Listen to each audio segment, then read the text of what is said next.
Kita akan mengupdate secara berkala perkembangan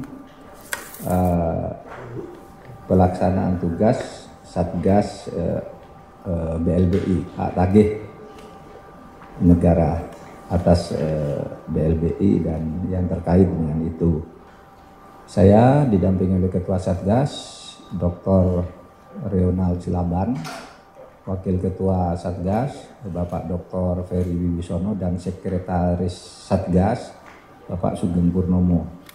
Saya akan sampaikan aja update perkembangan terkait upaya yang telah dilakukan Satgas BLBI sebagai berikut. Pemerintah melalui Satgas BLBI terus-menerus mengingatkan para obligor dan debitur, baik melalui surat maupun melalui pernyataan atau peringatan terbuka ini, untuk memenuhi kewajibannya dengan melunasi utang kepada negara.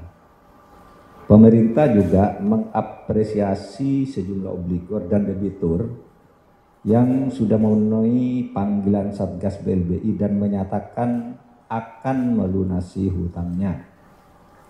Juga kepada para obligor dan debitur yang sudah menunjukkan itikad baik dengan melakukan pembayaran sebagian dari kewajibannya.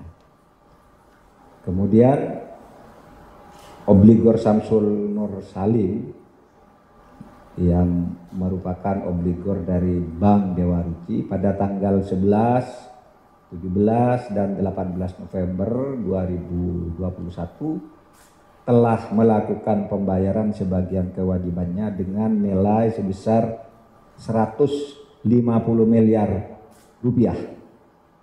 Ini sudah termasuk biaya administrasi pengurusan piutang negara sebesar 10%. Berikutnya, Satgas BLBI juga telah menerima penyerahan tanah lagi seluas 100 hektar yang terletak di Kabupaten Minahasa, Provinsi Sulawesi Utara, sebagai bagian dari pelunasan kewajiban dari debitur PT Lucky Star Navigation Corp.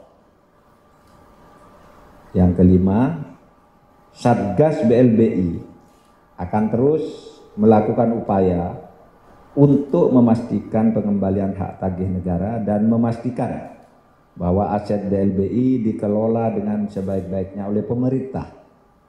Di antaranya melalui A. Rencana tindakan penyitaan barang jaminan dan aset obligor yang terletak di berbagai daerah. Jadi kita akan terus melakukan penyitaan dalam waktu yang tidak lama. B. Rencana penjualan secara lelang atas aset properti yang telah dikuasai secara fisik oleh Satgas BLBI yang berlokasi di Blok B Taman Buah Perumahan Lipo Karawaci Kepala 2 Tangerang dengan total luas 37.779 meter persegi. Ini akan dilelang secepatnya.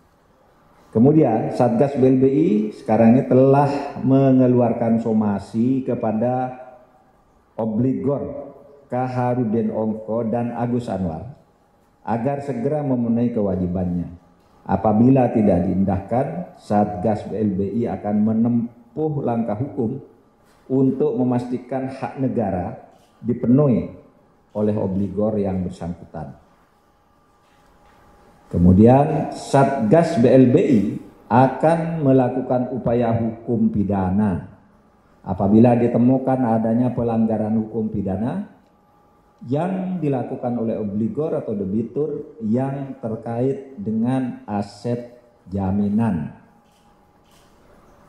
Sebagai tindak lanjut pengelolaan aset XLBI oleh Satgas BLBI pada hari Kamis lusa tanggal 25 November 2021, Satgas BLBI akan menyerahkan aset ex-BLBI sebagai hibah kepada pemerintah Kota Bogor dan 7 kementerian lembaga negara 7 kementerian strip lembaga negara dengan penetapan status penggunaan atau PSP, yaitu Kementerian Koordinator Bidang Kemaritiman dan Investasi, Kementerian Pertahanan, Kementerian Keuangan, Kementerian Agama, Kepolisian Negara Republik Indonesia, Badan Pusat Statistik, dan Badan Narkotika Nasional.